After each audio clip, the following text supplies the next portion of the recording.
بسم اللہ والصلاۃ والسلام علی رسول اللہ۔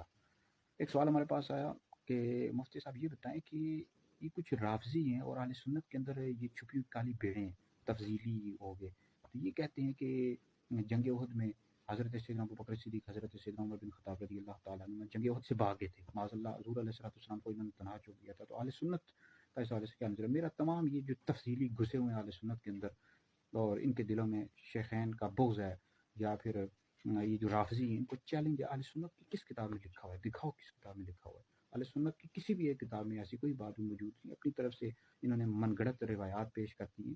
اہل سنت کی جتنی بھی کتابیں آپ پڑھ کے دیکھ لیں، طبقات ابن سعد، تاریخ ابن کثیر، اس طرح تاریخ طبری، سیرت مصطفیٰ، سب میں موجود ہے کہ جنگ احد میں کچھ حضرات ایسے تھے جو حضور علیہ الصلوۃ والسلام کے ساتھ ثابت قدم رہے، حضور علیہ الصلوۃ والسلام کے ساتھ رہے ہیں۔ ان میں حضرت سیدنا ابوبکر صدیق، حضرت سیدنا عمر بن خطاب، حضرت سیدنا مولا علی، حضرت طلحہ بن عبید اللہ، حضرت سیدنا سعد بن ابی وقاص رضی اللہ تعالیٰ عنہم اجمعین۔ یہ ایسی ہستیاں جو حضور علیہ الصلوۃ والسلام کے ساتھ رہی ہیں، حضور کے ساتھ حضور علیہ الصلوۃ والسلام کی انہوں نے حفاظت کی ہے۔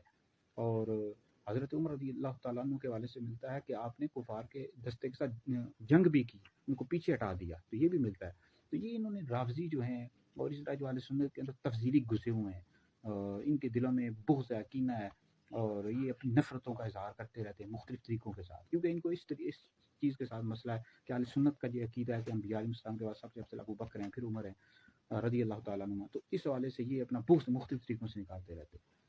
تو لہٰذا کوئی بھی ایسی روایت بھائی موجود نہیں ہے، نہ اس کو شیئر کر سکتے ہیں، نہ ہی بیان کر سکتے ہیں۔ یہ رافضی تفضیلی اس طرح کی باتیں بیان کرتے ہیں، ٹھیک ہے جی۔